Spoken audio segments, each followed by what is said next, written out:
It's time for a new consciousness of God on this planet, and many will resist it.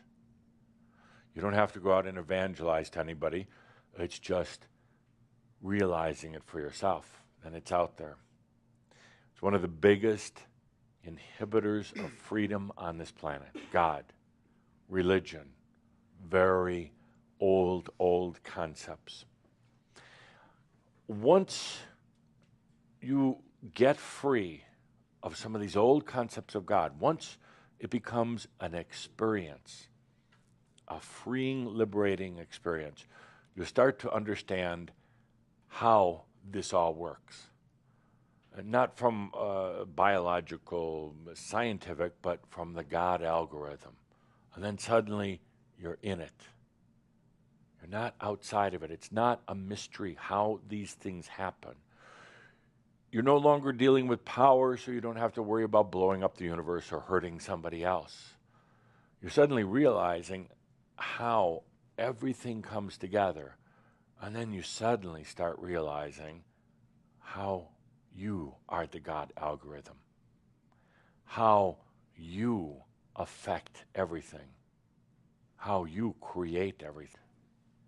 Just stop a minute. It's just about being the experience of God, of Spirit, rather than having it is this vague mystery out there. Let's turn down the house lights to our Merab setting. Let's take a good deep breath. In the Merab, we just allow the shift of consciousness. You don't have to think about it. You don't have to effort with it. I said a lot of words today. You can feel the energies flying around the room, flying around wherever you happen to be. Let's take a deep breath and start to realize your freedom. Your freedom from the old God of power and control, fear, oh yeah, and even love. And just, even as I've been talking, you're wondering, well, am I a bad person if I don't hold on to that old God?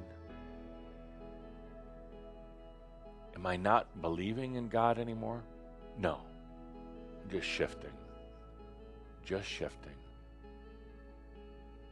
So that ultimately, Theo is going to be much more personal, radiant, alive, real.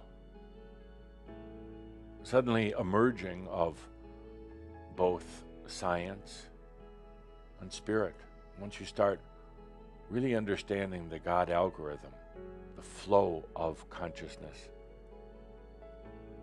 into manifestation, suddenly it's bringing together these two worlds that have been apart for a long time, science and religion. That's what we're doing here. Suddenly starting to really bring to life Theo.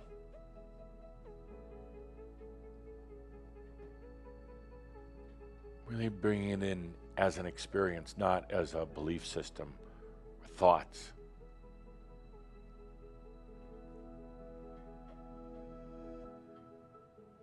So I ask you, are you comfortable with undefining God?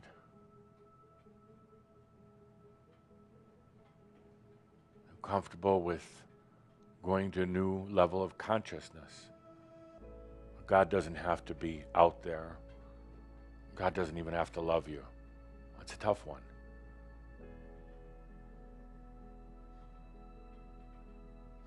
Are you all right with just setting that aside and letting yourself begin to experience the Eternal One? Even letting go of concepts as creator, come to realize that it's not that kind of relationship. You're not a God puppet. You really weren't created by, built by, designed by God. Weird, kind of a weird feeling. Well, where did I come from? Shh. God is. God is my feeling, my knowingness.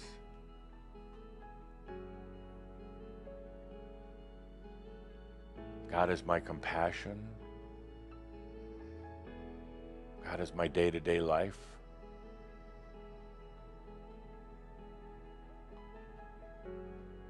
God is my naivety as well as my intelligence. I like that. God is my, and then whatever.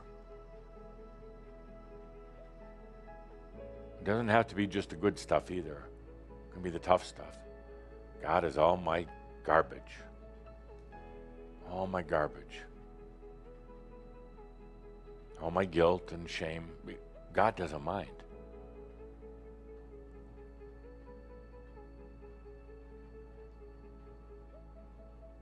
So we're going into relatively uncharted territories here.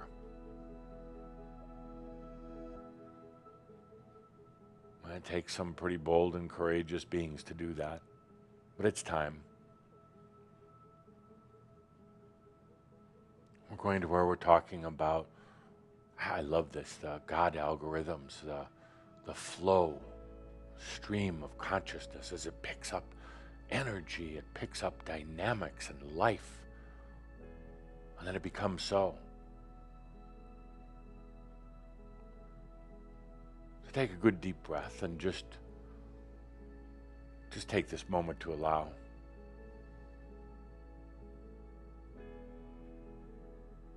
It's going to be fascinating to watch, to feel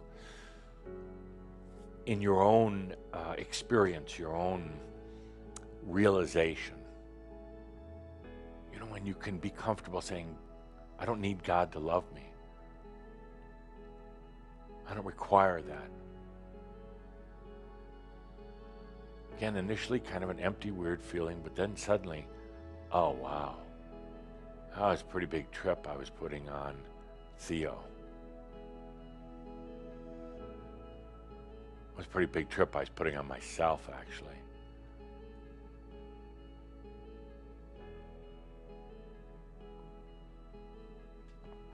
So it's Independence Day here in America.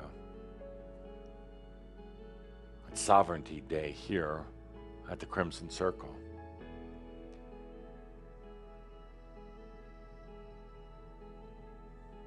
Time of freedom and liberty, of life, and of enlightenment.